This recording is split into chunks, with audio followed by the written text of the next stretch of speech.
A legacy isn't built in a moment, it's built in faithfulness. What God places in our hands was never meant to stay with us.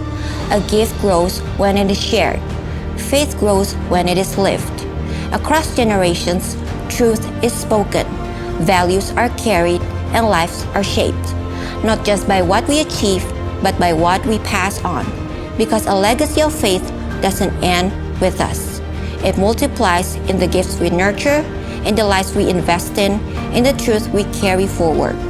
What we pass on today will echo in generations we may never see, because legacy is not what we leave behind, but what continues through others. FGF Christchurch. Boleh dong tepuk tangan buat kita semua ya. Dan buat Tuhan pastinya. Saya pertama kali ada di Christchurch juga tahun 2015 dan itu memang menuju persiapan untuk pembangunan gereja ini. 2015 saya pertama datang, tapi 2016 kayaknya baru mulai di gereja ini ya kan.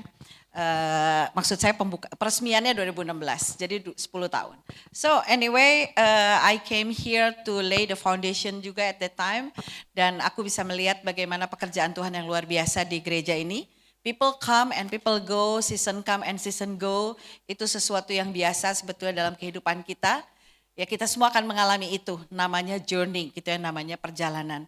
Tetapi saya berdoa supaya di atas semua itu, nama Tuhan itu tetap dipermuliakan, amin. Ya orang bisa datang dan pergi, kadang-kadang memang mungkin sementara ada bersama dengan kita, tapi kadang juga kemudian mereka harus pergi, ada yang harus pergi keluar kota, keluar negeri, atau kemanapun mereka. Tapi satu hal saya berdoa supaya kemanapun mereka pergi, kasih Tuhan tetap menyertai mereka, itu aja. Oke, hari ini saya dapat tema tentang one accord, atau bagaimana kita punya satu kesatuan sebetulnya di dalam perjalanan kehidupan kita. Ya, dan saya percaya bahwa Allah itu adalah Allah yang setia di dalam kehidupan kita dan kita bisa melihat kesetiaan Tuhan. Maksudnya gini, kalau bicara tentang Tuhan itu setia. Dalam kondisi seperti apapun dalam kehidupan kita, seperti tadi aku bilang, people come and people go. Tetapi God is faithful. Ya Tuhan itu tetap setia, Tuhan itu tetap jagain kita, apapun kondisi kita.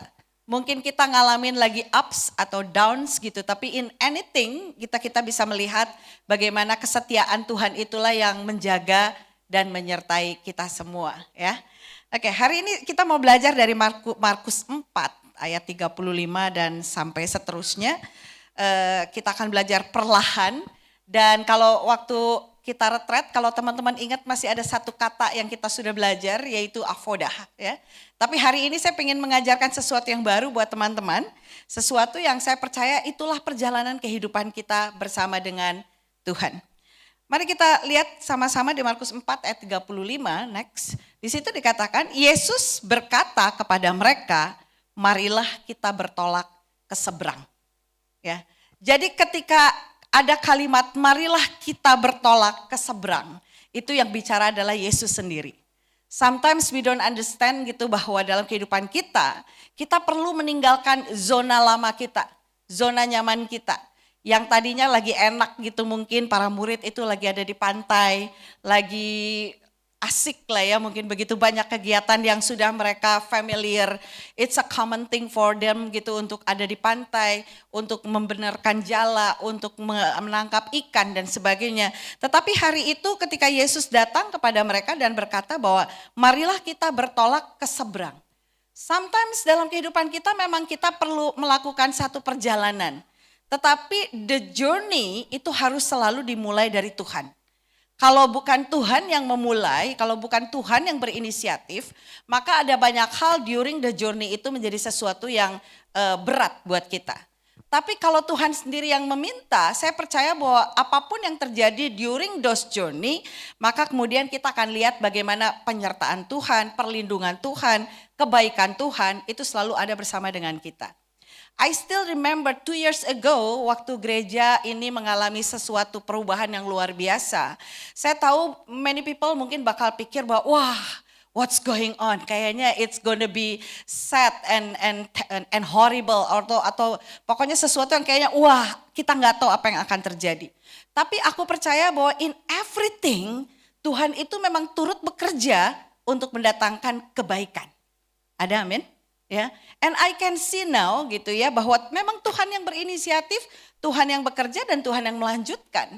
Itu bukan karena kita, tetapi karena Tuhan memang punya purpose for everybody, for every person, for every event gitu ya.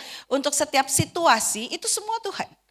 Ya, jadi kalau kita percaya bahwa everything itu mulainya dari Tuhan, kemudian melalui Tuhan dan pada akhirnya bagi Tuhan, saya percaya kehidupan kita ini akan menjadi kehidupan yang sangat menyenangkan di dalam Tuhan.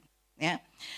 Jadi perjalanan iman itu akan selalu dimulai dengan undangan langsung dari Tuhan. Kalau kita lihat di dalam perjanjian lama sebetulnya, ya dua kata yang berikut ini saya akan perkenalkan, dua kata yang sebenarnya munculnya di perjanjian lama ketika bangsa Israel itu mengalami perjalanan 40 tahun di padang pasir. Mereka melewati satu kota demi kota lain ya, daerah demi daerah yang kalau kita pelajari maybe in another retreat I'm gonna explain it. But anyway, hari ini saya cuma mau kenalin dua kata ini. Next, katanya adalah Fayisu dan Fayahanu. Ya, Fayisu dan Fayahanu. Apa itu Fayisu dan Fayahanu? Ini merupakan sebuah navigasi sebetulnya untuk bagaimana kita melewati badai bersama Kristus atau bagaimana kita harus melakukannya sesuai dengan kehendak Tuhan. Ya, kita akan belajar itu. Next. Dari cerita tadi kita kembali dikatakan mereka meninggalkan orang banyak itu lalu bertolak dan membawa Yesus beserta dengan mereka dalam perahu. Dalam perahu di mana Yesus telah duduk dan perahu-perahu yang lain dan perahu-perahu lain juga menyertai dia, dikatakan begitu. Jadi mereka meninggalkan orang banyak itu ya, bagaimana murid-murid ini mengikuti apa kata Yesus tadi waktu Yesus bilang mari kita bertolak ke seberang. Dan sebetulnya kalau di dalam kata tadi kita bisa belajar bahwa kata yang dipakai kalau di dalam bahasa Ibrani untuk set out atau untuk pergi itu dipakai kata vayisu. Ayo vayisu, ayo kita pergi. Kita nggak boleh terlalu lama tinggal di satu tempat karena Tuhan akan selalu minta kita untuk vayisu gitu ya. In every season kita akan dengar Tuhan itu berkata it's enough now it's time for you to vayisu gitu. Kita harus mulai pergi, melakukan sesuatu yang baru, melakukan sesuatu yang Tuhan inginkan di dalam level berikutnya di dalam kehidupan kita. Anda tahu, saya percaya bahwa Anda semua pasti setiap hari berdoa, betul? Ya, dan pasti minta naik level, bukan? Ada nggak yang doa sama Tuhan, Tuhan, aku mau udah happy yang sekarang, udahlah cukup. Sekarang saya cukup punya ini dan itu, kayaknya udah bahagia dengan semua itu, and that's it Tuhan. Saya rasa enggak, semua orang pasti pengen lebih lagi dari apa yang kita miliki hari ini, betul? Dan untuk itu makanya kemudian Tuhan selalu mengajak kita untuk vayisu. Ya. Ayo pergi lagi, ayo set out, ya, ayo set out the sail gitu ya. Ayo kita pergi dan mulai bertolak ke seberang. Dan murid-murid itu ketika mereka menjawab, maka mereka meninggalkan orang banyak itu. Kadang-kadang kita perlu meninggalkan situasi lama kita. Yang sebetulnya mungkin teman kita udah banyak, pekerjaan juga mungkin ada yang memang sudah baik. Atau mungkin juga sudah punya kehidupan yang cukup layak sebetulnya. Tetapi waktu kita sadar di dalam diri kita tuh kayak ada panggilan untuk enggak sih, kita harus pergi. Itu namanya kita sedang melakukan vayisu. Ya, kita harus set out, kita harus pergi, meninggalkan masa lalu kita, meninggalkan orang banyak itu lalu bertolak. Tapi lihat, dia bertolak dan membawa Yesus beserta dengan mereka. Itu yang paling penting dalam kehidupan kita. Jangan sampai kita vayisu, tapi Yesusnya ditinggalin di pantai. Ya, wah, it's gonna be disaster. Kita akan disaster banget kalau misalnya kita kemana-mana, mau dengan planning kita apapun, Yesusnya ditinggalin di belakang. Kita butuh Yesus untuk masuk di dalam perahu kita. Ya, dan kemudian dikatakan mereka membawa Yesus beserta dengan mereka dalam perahu, di mana Yesus telah duduk dan perahu-perahu lain juga menyertai dia. Jadi ketika kita vayisu, kita itu perlu untuk membawa Yesus di dalam perahu kita. Next. Sedangkan kata vayahanu itu artinya adalah tempat tinggal sementara atau temporary dwelling. Ya. Ketika kita melakukan vayahanu, itu adalah masa di mana kita sampai di satu poin yang mungkin paling dekat dalam kehidupan kita. Dan mungkin kita saat itu ngerasa, oh maybe this job is good for me gitu. Oke, ya, tapi percayalah, everything in this life itu sebetulnya temporary. Gak ada yang permanen, betul kan? Segala sesuatu dalam kehidupan kita tuh sebenarnya temporary. Bahkan kehidupan kita sekarang aja temporary. Makanya Tuhan mau ngasih tahu, no matter what you are having right now, taruh di dalam pikiranmu bahwa itu cuman vayahanu. Ya, kamu tinggal di situ, tapi it's gonna be temporary. Kenapa? Karena Tuhan akan selalu mengajak kita untuk hayo vayisu. Maju lagi untuk menuju kepada purpose-nya Tuhan di dalam kehidupan kita. Tapi kalau kita menganggap semua itu akhirnya jadi permanen dan tidak menganggap sebagai vayahanu, maka dalam kehidupan kita tidak akan pernah mau melakukan vayisu. Bisa enggak? Boleh. Saya percaya bahwa Tuhan baik, Tuhan juga enggak akan paksa Anda untuk tidak segera keluar. Kalau Tuhan lihat kamu belum ready, mungkin akhirnya Tuhan akan izinkan kamu untuk stay lama di sana. Tapi the longer you stay there, the longer storm you're gonna have sebetulnya. Ya, kalau dari cerita ini kemudian kita lihat di Markus 4 ayat 37, next. Di situ dikatakan, lalu mengamuklah taufan katanya. Jadi mereka tadi baru berangkat kan dari pantai. Mereka menyeberang, mulai bertolak, maksudnya mulai berlayar, dan Yesus ada di dalam perahu tersebut. Tetapi apa yang terjadi? Di situ dikatakan, lalu mengamuklah taufan yang sangat dahsyat, dan ombak menyembur masuk ke dalam perahu, sehingga perahu itu mulai penuh dengan air. Bukankah itu yang sering kalian tanya di dalam kehidupan kita? Kenapa pastor? Padahal saya udah ngajak Yesus dalam hidup saya. Saya sudah berdoa, saya juga mintanya di dalam nama Tuhan, dan kemudian saya juga menjalankan panggilan sesuai dengan yang Tuhan mau. Tapi kemudian in the middle of that, tapi kok ada taufan? Kenapa bisa ada taufan dalam kehidupan kita? Anda tahu nggak, sebetulnya yang lagi diuji sama taufan itu bukan Anda. Yang mereka lagi mau uji itu sebetulnya adalah Yesus. Yang duduk bersama-sama dengan kalian. Ya. Makanya kenapa kalau saya bilang kalau kita jalan sama Yesus and we trust Him, we believe that He is that mighty, bahwa Dia adalah Allah yang maha kuasa, Allah yang luar biasa. Harusnya kalau misalnya ada storm, yang perlu kita lakukan itu kita cuma tinggal berbalik dan bilang, Yesus please handle this. Karena kita tahu Yesus yang bisa handle. Dan sebetulnya taufan ini, ya, kalau di dalam segala penafsiran begitu banyak yang menuliskan bahwa yang melakukan taufan ini kan sebetulnya adalah the devil that wants to destroy the trust of the disciple toward Jesus. Mereka tuh pengen ngancurin iman daripada para murid itu, pengen ngasih tahu bahwa Yesus itu cannot do anything. Lihat aja, ada taufan, ada storm, ada badai dalam hidupmu, ada kesulitan dalam hidupmu, and then what?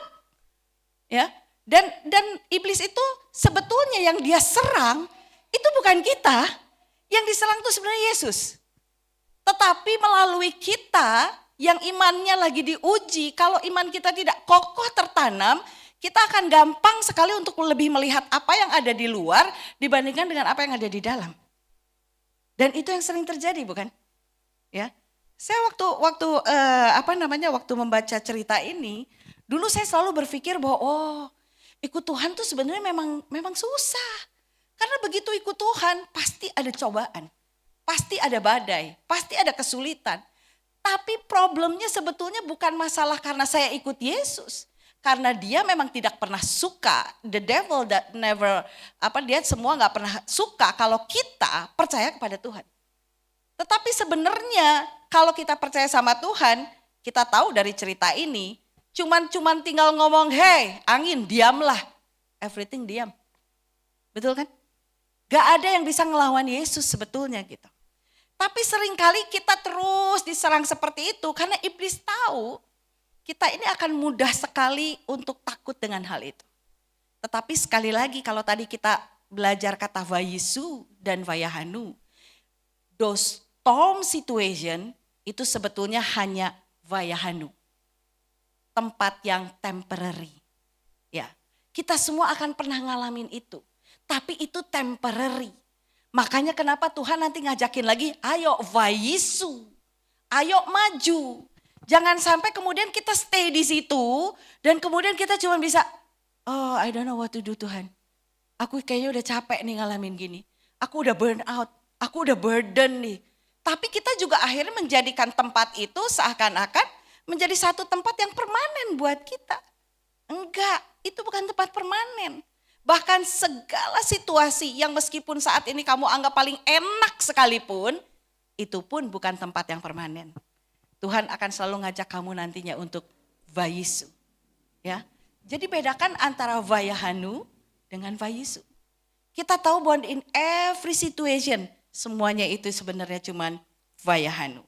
Temporary dwelling. Next. Kita lihat di sini. Di sini ada tingkatan dari perahu itulah bisa dikatakan. Yesus itu biasanya tidur di buritan, ya, di bagian bawah. Yesus ada di sana dan sama seperti kehidupan kita sebetulnya, tubuh, jiwa dan roh kita gitu ya. Yang seringkali ngalamin ancaman fisik itu kan sebetulnya tubuh kita bukan? Ya, kita seringkali ngerasa lelah, kayaknya aduh ada sakit penyakit atau whatever it is gitu. Tapi secara physically kita kadang-kadang jadi ketakutan sendiri.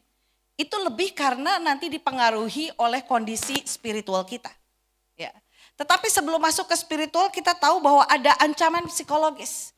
Makanya ada orang bilang, aduh sekarang ini semua orang lagi sibuk dengan yang namanya mental health. Betul? Semua bicara tentang bagaimana supaya kita punya mental yang healthy. And which is good gitu kalau kita aware soal itu. Tetapi sebetulnya ada yang lebih dalam lagi dari itu, yaitu spiritual health sebetulnya. Apakah kita punya spiritual health atau enggak? Gimana cara tahu kita punya spiritual health atau enggak? Cek aja dalam kehidupan kita. Kita punya Tuhan enggak dalam kehidupan kita? Kita punya Yesus enggak dalam kehidupan kita? Pernah enggak kita izinkan Tuhan itu benar-benar bicara secara pribadi buat kita? Jangan pernah jangan pernah diignore, tapi izinkan Tuhan tuh ngomong terus sama kita, mengingatkan kita banyak hal untuk kita melakukan sesuatu perubahan di dalam kehidupan kita. Karena ketika kita punya spiritual yang sehat, maka kemudian kita akan punya mental yang sehat dan kemudian kita akan mengambil keputusan yang lebih tepat sehingga secara fisik kita juga bisa lebih sehat. Tapi kalau kita nggak pernah punya spiritual yang sehat, itu yang membuat ada ancaman secara psikologis atau kejiwaan dalam kehidupan kita dan otomatis nantinya akan mempengaruhi secara fisik kita. Ya. Fokus kita memang secara alami akan terkunci pada air yang masuk ke dalam perahu tersebut. Saya pernah ngobrol sama orang yang cukup paham tentang perahu, saya nanya sama dia, gimana caranya kamu bisa yakin bahwa perahu kamu tuh aman ketika dia berlayar di air? Dia bilang, oh kalau resiko untuk air ombak itu pasti ada, dia bilang. Tetapi selama air itu tidak masuk ke dalam perahu, maka perahu itu akan aman, dia bilang. Tapi begitu kamu lihat ada air yang masuk dan cukup banyak katanya, itulah yang kemudian mulai menimbulkan ketidakseimbangan dari kapal tersebut dan kemungkinan kapalnya bisa terguling. Ya. Jadi artinya yang paling penting sebetulnya untuk kehidupan kita, pastikan bahwa ketika kita ada di perairan tersebut, jangan izinkan air itu masuk ke dalam perahu kita. Betul? Kalau dalam kehidupan kita maksudnya apa? Sebetulnya gak beda jauh dengan perjalanan kehidupan kita.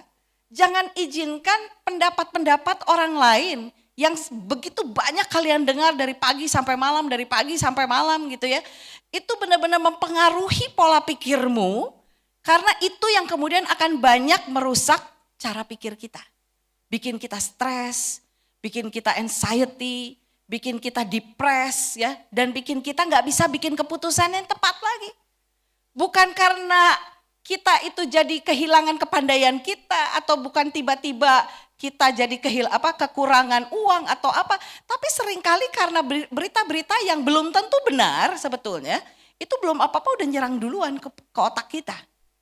Ya, saya bisa ngomong gini karena saya ngalamin juga dalam hidup saya.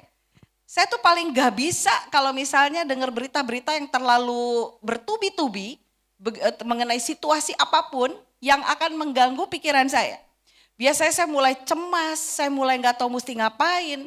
Dan itulah akibatnya yang membuat saya kadang-kadang kehilangan juga pegangan saya.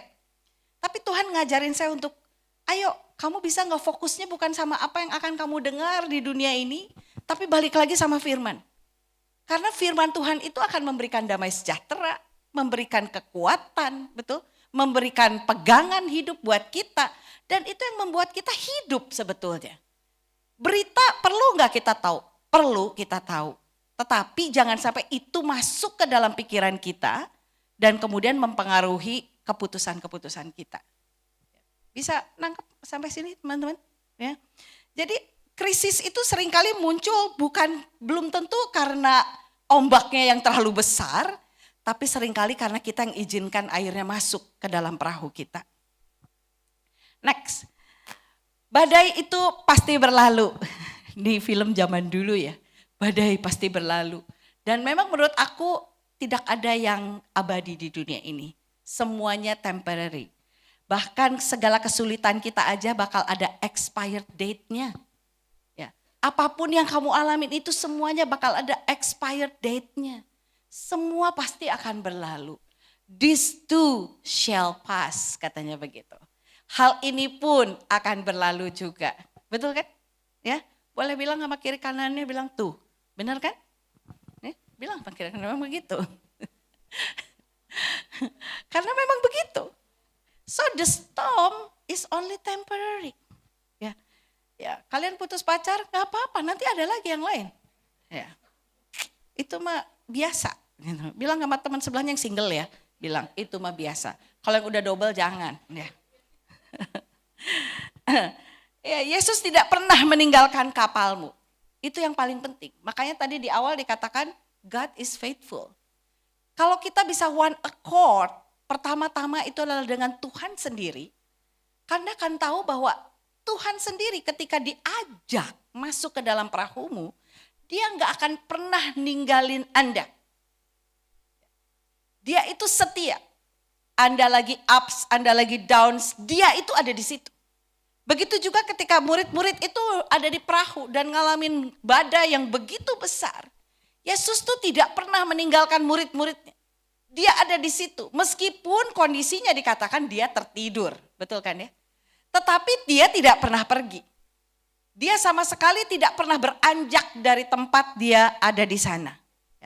Yesus tidak pernah meninggalkan kapalmu, dan badai bukanlah situasi yang permanen, tetapi sementara.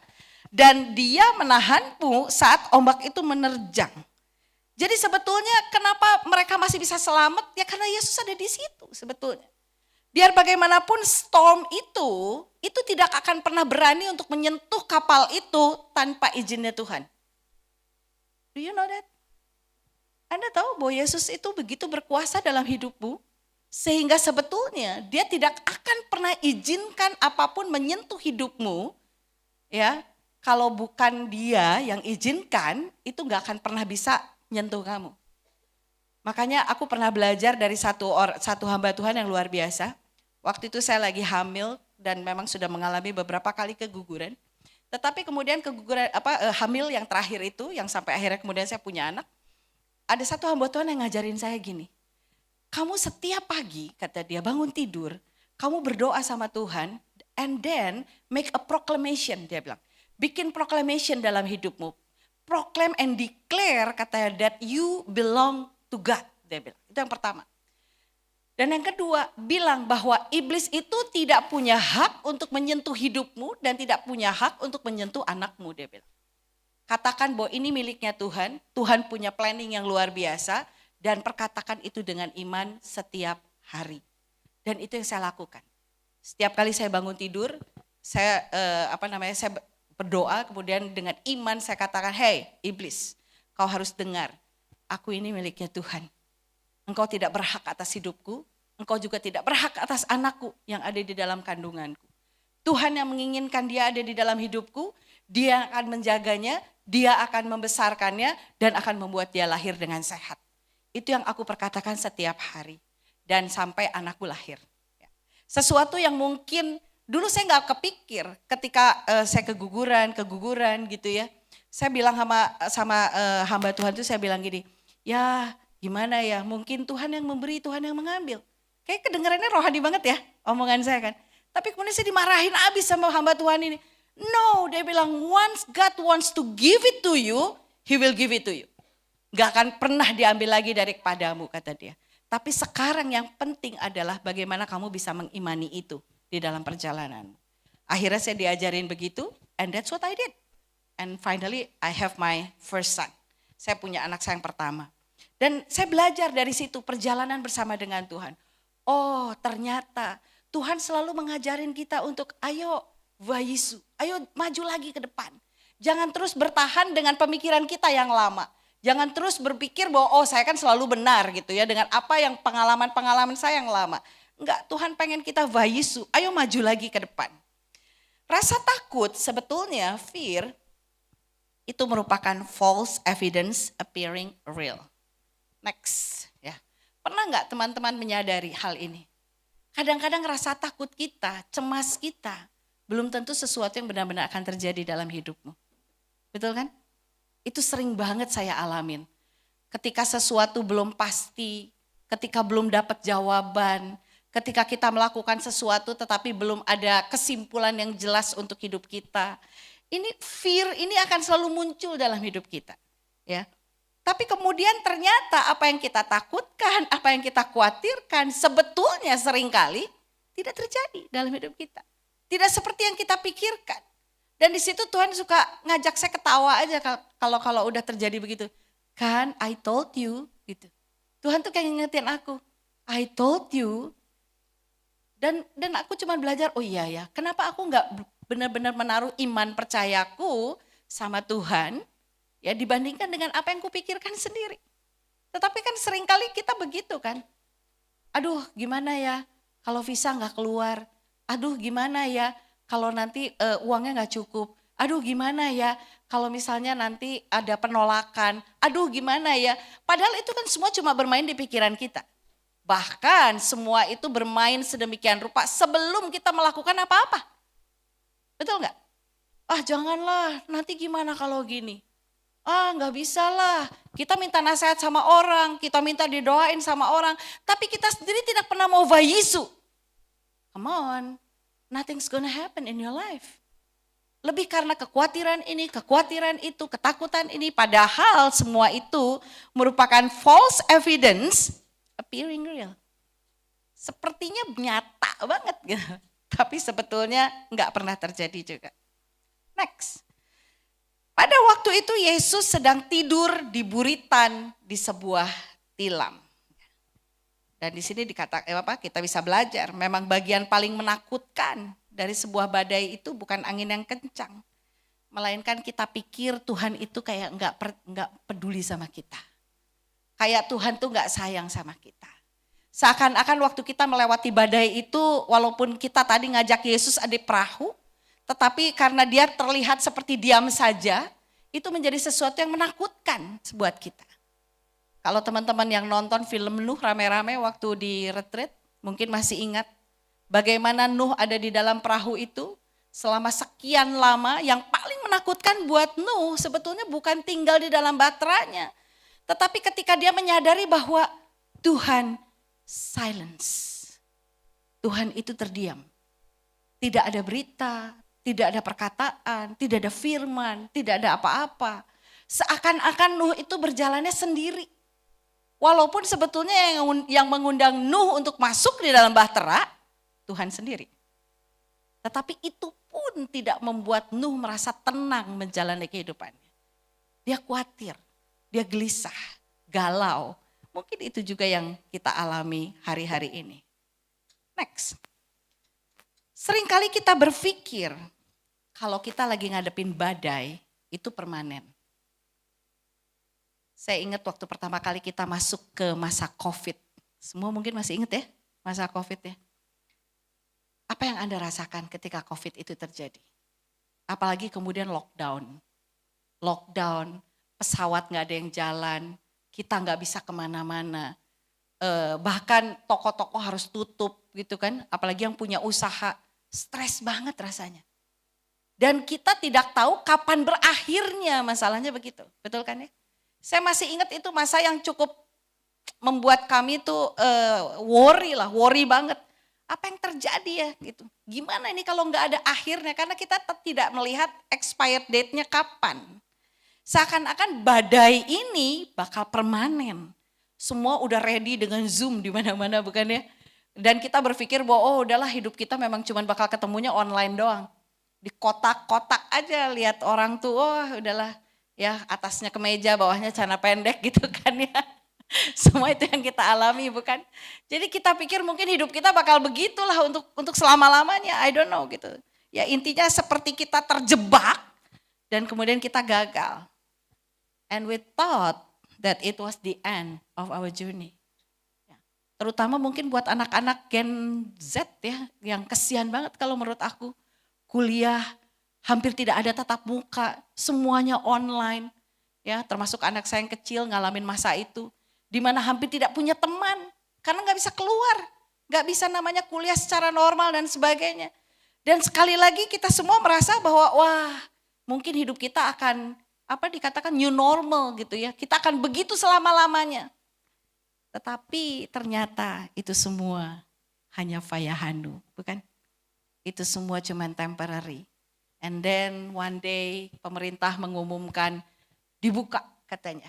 Kita bisa bepergian lagi, kita bisa aktivitas lagi. Walaupun semuanya sama seperti Nabi Nuh yang ada di dalam bahtera itu, yang ketika keluar dari bahtera kakinya rasanya pegel-pegel gitu ya. Gak biasa ketemu orang, biasa di rumah terus. Biasa cuman pakai celana pendekan, sekarang harus rapih lagi gitu, harus keluar lagi. Ada sebagian orang yang ngerasa, enak juga ya kalau kita di rumah terus katanya gitu kan. Enak juga WFH katanya kalau terus-terusan seperti itu. Walaupun ada juga yang jadi mentally health-nya terganggu karena terlalu lama di rumah. Tapi anyway, memang badai itu cuma sementara. So everything itu is temporary. Di dunia ini gak ada yang permanen teman-teman. Dan pada dasarnya ketika kita punya Tuhan, kita ini sedang berlabuh dengan aman. Begitu juga gereja ini bukan? Ya. Aku masih ingat begitu banyak kecemasan, kekhawatiran, pertanyaan besar, apa yang akan terjadi setelah ini. Tapi kita lupa bahwa kita itu lagi jalan sama Tuhan. Apalagi ngomongin gereja, gereja ini miliknya Tuhan. Masa iya Tuhan akan izinkan begitu saja berantakan, ya kan? Kalau kita tahu bahwa ini gerejanya Tuhan dan kita tahu bahwa Tuhan ada di dalamnya, maka kita pasti akan berlabuh dengan aman. Dan masa fayahanu atau temporary dwelling itu sebetulnya merupakan persiapan selalu untuk menuju musim yang baru. Kehidupan kita itu akan selalu melewati musim demi musim. Siapa di sini yang umurnya gak pernah nambah? Barangkali nggak ada ya, semua nambah bukan? Dan Anda tahu nggak dari waktu ke waktu kalau udah mulai ulang tahun, dulu umurnya 17 seneng banget ulang tahun karena rasanya aku baru gede, kulit lagi kenceng-kencengnya, badan masih kurus-kurusnya gitu ya. Pokoknya masa dimana lagi banyak berkenalan dengan orang baru itu 17 tahun. Mulai 27, mulai 37, apalagi 47, apalagi sekarang gitu ya. Mulai khawatir, kayaknya flek udah mulai muncul ada banyak nih. Botox di mana ya botox? Biar ada kenceng kulit gitu. Tapi setiap itu kan memang ada musimnya bukan? Dan Tuhan tuh gak tiba-tiba bikin kamu jadi berbeda ketika berganti musim. Setiap kali menuju musim yang baru Tuhan tuh udah ingetin. Ayo dong lakuin perawatan dong misalnya gitu. Ayo dong kamu sekarang belajar tentang hal ini. Ayo kamu buka hatimu untuk melakukan hal ini. Semua season fayahanu itu adalah waktu untuk persiapan menuju musim yang baru. Jangan lupa bahwa hidup kita terus berjalan. Betul? FGF Christchurch aja udah 10 tahun. Saya masih ingat pertama kali kumpul di rumah Indra sama Fidel tuh. Ngomongin gimana ngebangun ini. Rokok waktu itu belum nyampe di sini, ya kan? Masih jauh, kamu nggak tahu di mana itu ya. Pokoknya beberapa teman-teman di sini, Evelyn saya tahu ada. Terus kemudian kita mulai, ada Susi juga ada ya. Siapa lagi ya yang awal-awal ada ya? Yusti ada ya, Yusti. Ya kita memulai itu pertama kali. Gak pernah ada yang nyangka bisa jalan 10 tahun. Betul? It's a long journey and it's a long effort. Banyak drama, banyak cerita. But hari ini kalau kita ulang lagi semuanya. Ya beberapa waktu yang lalu saya nginep di rumah Indra. Kita cuma bisa mengulang memori kita. Seru ya dulu gini semua. Tapi itu semua merupakan persiapan untuk menuju musim yang baru. Betul? Sekarang memang musimnya berjalan bersama Pastor Tulus dan Fanny. Tapi kita gak pernah tahu maybe in the next 5 years atau in the next 10 years people will change again. Betul? Ini semua cuman vayahanu. Setuju? Ya. Coba katakan vayahanu. Ya, ini semua cuman temporary dwelling. Ya. Next. Di ayat 39 dikatakan, ia pun bangun, tadi dia tertidur kan. Ia pun bangun menghardik angin itu dan berkata kepada danau itu, diam, tenanglah. Lalu angin itu reda dan danau itu menjadi teduh sekali. Sekali lagi, gak ada yang gak bisa dikendalikan sama Tuhan. Gak ada yang gak bisa dihardik sama Tuhan. Gak ada yang gak bisa diselesaikan sama Tuhan. Jadi when you have Jesus, you have everything. Saya bisa bilang begitu. When you have Jesus, you have everything. Karena yang paling penting adalah seberapa kita percaya kebesaran Dia. Yesus aja sebetulnya bangun, dia bangun waktu itu dan menghardik angin itu. Bukan karena Tuhan tuh merasa terganggu dengan angin itu dan aduh nih angin gitu bikin saya gak bisa tidur aja. Enggak sih. Di perikop yang lain sebetulnya diceritakan bahwa murid-muridnya yang kemudian ketakutan. Ya kan? Dan kemudian mereka mulai ngomel. Yesus bangun dong, ayo dong. Masa kamu gak lihat nih ada angin, ada badai. Itu bukannya kayak kita ya. Setiap kali kita ngalamin masalah gitu. Yesus ayo dong, emang kamu gak tahu aku nih lagi susah. Lagi pusing nih mau cari jawaban gini-gini dan sebagainya. Seakan-akan bahwa Tuhan itu tuli, Tuhan itu buta, Tuhan tuh gak peduli. Padahal He knows about everything about your life. Dia tahu persis tentang kehidupanmu. Dia tahu apa yang kamu alami. Tapi Anda tahu kenapa Yesus bangun kemudian meredakan angin itu. Itu bukan karena dia terganggu sama angin itu. Tetapi karena dia tahu batas kemampuan daripada murid-muridnya. Makanya kemudian dia bangun dan menghardik angin itu. Padahal, dan saya yakin itu yang terjadi. Padahal Yesus kalau dia tetap tidur pun bukan artinya kapal itu tidak akan sampai di seberang. Saya ulang ya. Kalaupun Yesus saat itu tidak bangun dan menghardik angin itu, bukan artinya kapal itu tidak akan sampai dengan selamat di seberang. Kenapa? Karena ada Yesus di dalam. Biar bagaimanapun iblis mau segalak apapun sama kamu, kalau dia tahu ada Yesus di dalam hidupmu, dia gak akan berani menyentuh kamu.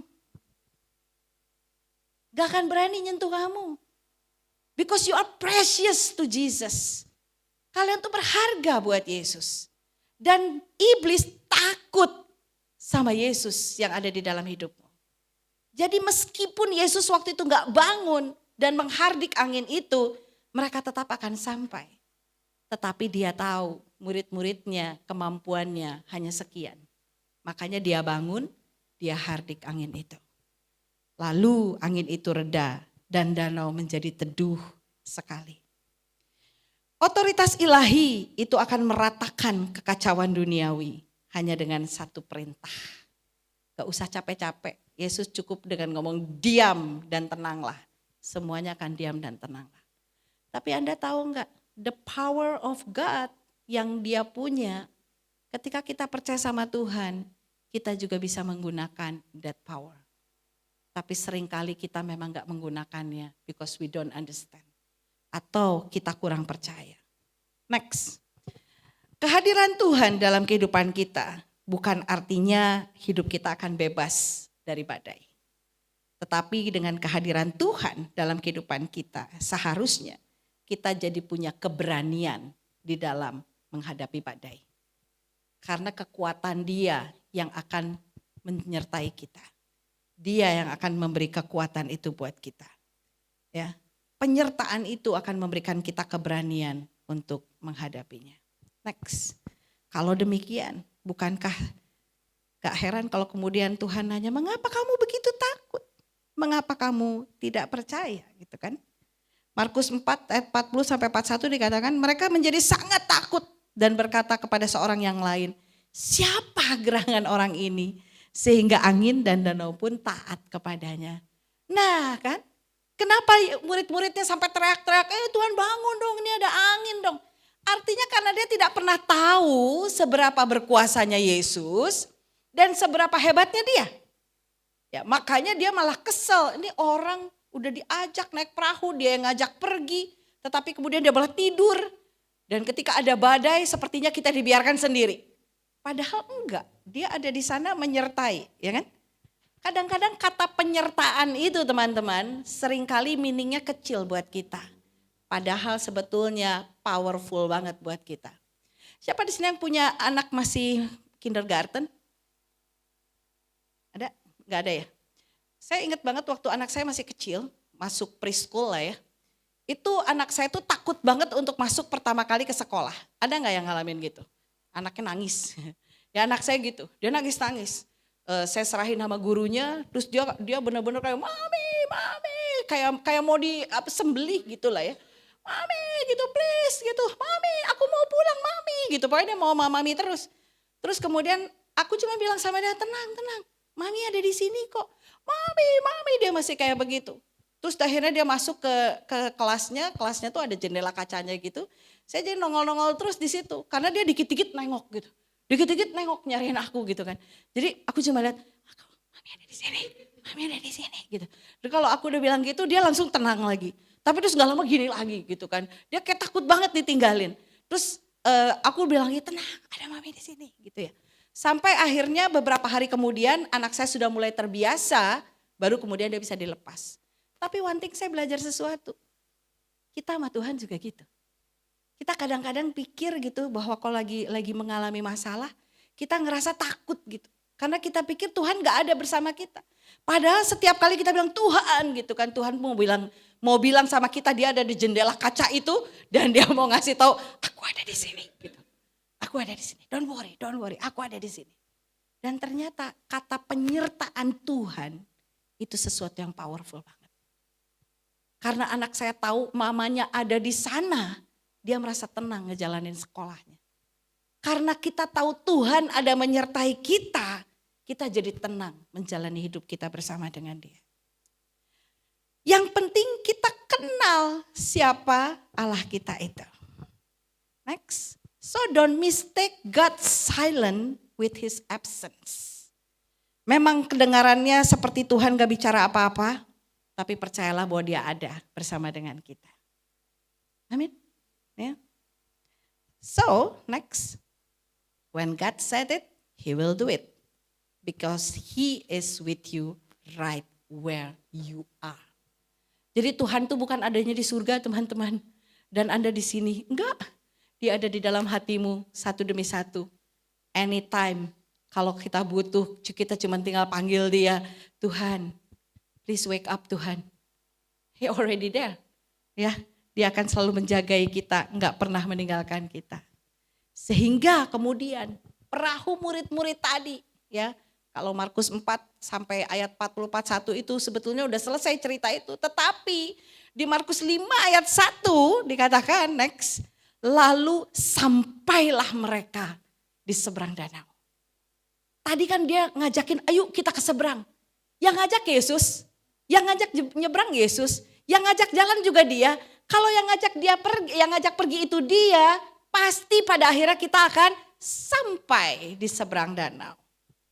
Jangan takut karena dia pasti akan tuntun kita untuk sampai di seberang. Ada amin? Ya. Saya nggak tahu Anda sekarang lagi ada di mana. Apakah baru mulai di pantai itu, mau diajak jalan, ataukah sudah ada di tengah-tengah, atau lagi ngalamin badai tadi, atau lagi teriak, Yesus tolong aku lagi mau tenggelam. Atau bahkan sebetulnya lagi mau sampai tapi belum nyampe, aku gak tahu ada di mana, tiap kita mungkin beda-beda.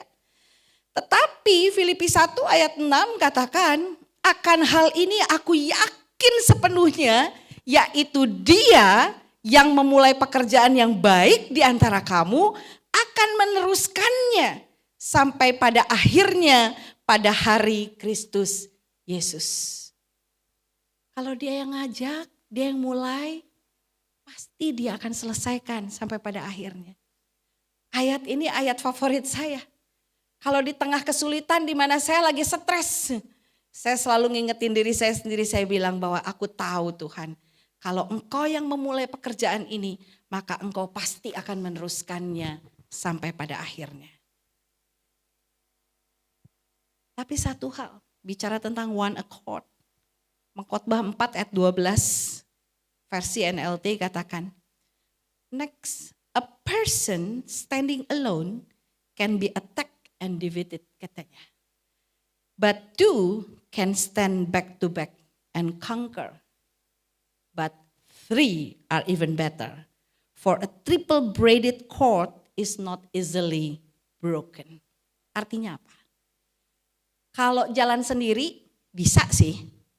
Tapi kayaknya gampang banget untuk jatuh. Ketika lelah di tengah jalan, ketika ada problem kayak tadi, ada storm yang gede banget gitu. Mungkin akhirnya kita udah tenggelam di situ. Kalau berdua lumayan lah, ada teman buat ngeluarin air dari perahu, betul kan ya? Untuk saling membantu. Tetapi kalau tiga, yaitu dengan menyertakan Yesus di dalamnya, maka dikatakan 3 lembar tali itu tidak mudah diputuskan, katanya kita. Itu yang penting. In everything. Dalam pernikahan, 3 itu penting. 3 ini bukan artinya ada will atau pill ya teman-teman ya. Tetapi kita bicara tentang sertakan Yesus gitu. Sertakan Yesus di dalam pernikahanmu. Sertakan Yesus kepada anak-anakmu. Sertakan Yesus di dalam pekerjaanmu. Sertakan Yesus di dalam segala sesuatu dalam kehidupanmu. Ketika kita bisa one accord seperti itu, maka kita bisa berjalan bersama-sama dengan tenaga yang lebih kuat dibandingkan kalau sendirian. Kita harus punya one accord itu. Next. Kekuatan kita di perairan yang dalam bukanlah karena kita tidak pernah menghadapi badai, melainkan pada siapa kita berlabuh dan dengan siapa kita terikat. Kayak tadi ada destination, ada tujuannya ya. Kita perlu untuk melewati badai dan akhirnya sampai di seberang. Tetapi kita butuh cord itu, one accord, pengalaman yang bersama, bagaimana menyatukan visi kita, misi kita yang tidak mudah diputuskan. Tetapi yang utama kita perlu ada anchornya, yaitu Tuhan sendiri. Karena Tuhan itu bilang segala sesuatu akan digoncangkan. Dia akan menggoncangkan yang bisa digoncangkan. Sehingga hanya tinggal nantinya yang tidak tergoncangkan. Apa itu yang tidak tergoncangkan? Ya Tuhan sendiri. Kita perlu untuk punya iman kepada Tuhan. Next, kita perlu untuk berlabuh pada janjinya. Terikat kuat, terikat dalam kesatuan. One accord. Makanya kenapa sih kita perlu untuk tertanam di gereja? Kenapa sih kita perlu untuk ada di dalam komunitas yang benar? Karena kalau enggak kalian enggak akan bisa bertumbuh dengan tepat. Ya, enggak ada pohon yang bisa tumbuh dan berbuah kalau pindah-pindah terus potnya kan. Hari Senin di pot yang A, nanti B hari kedua gitu ya, hari ketiga pindahin lagi. Akhirnya bisa bertumbuh berbuah enggak? Enggak bakal. Itu pohon yang ada mungkin mati pada akhirnya. Karena kekurangan sinar matahari, kekurangan tenaga, kekurangan air, kekurangan sari makanan, akhirnya dia akan mati. Ayo kita juga perlu untuk tertanam. Tertanam itu bukan untuk kepentingan gereja, tertanam itu untuk kepentingan kita. Ya, dan tertanam itu memang permintaan Tuhan juga untuk kita bisa di-grooming di dalam Tuhan. Next, sehingga ketika waktunya nanti telah tiba, ketika badai mereda dan tujuannya nanti telah tercapai, Tuhan akan memanggil kita untuk sama-sama ayo ngangkat jangkarnya rame-rame. Tujuannya apa? Next, supaya kita bisa vayisu. Berangkat lagi. Ya, berangkat lagi kemana? Ke journey yang baru lagi. Ke season yang baru lagi. Ke new things yang baru lagi. Kita tiap tahun bakal selalu bilang new things, betul? Kita tiap tahun bakal selalu bilang new season. In every season you will find the new colors. In every season you will find the new fruits. And in the new season you will find a new journey with God. Ayo, kalau kita bisa mengerti tentang journey itu, kapan kita perlu vayisu, kapan kita perlu vayahanu, saya percaya bahwa kita semua akan mengalami kelimpahan di dalam Tuhan. Karena Yesus akan selalu membawamu untuk set out again. Jesus will always take you to vayisu.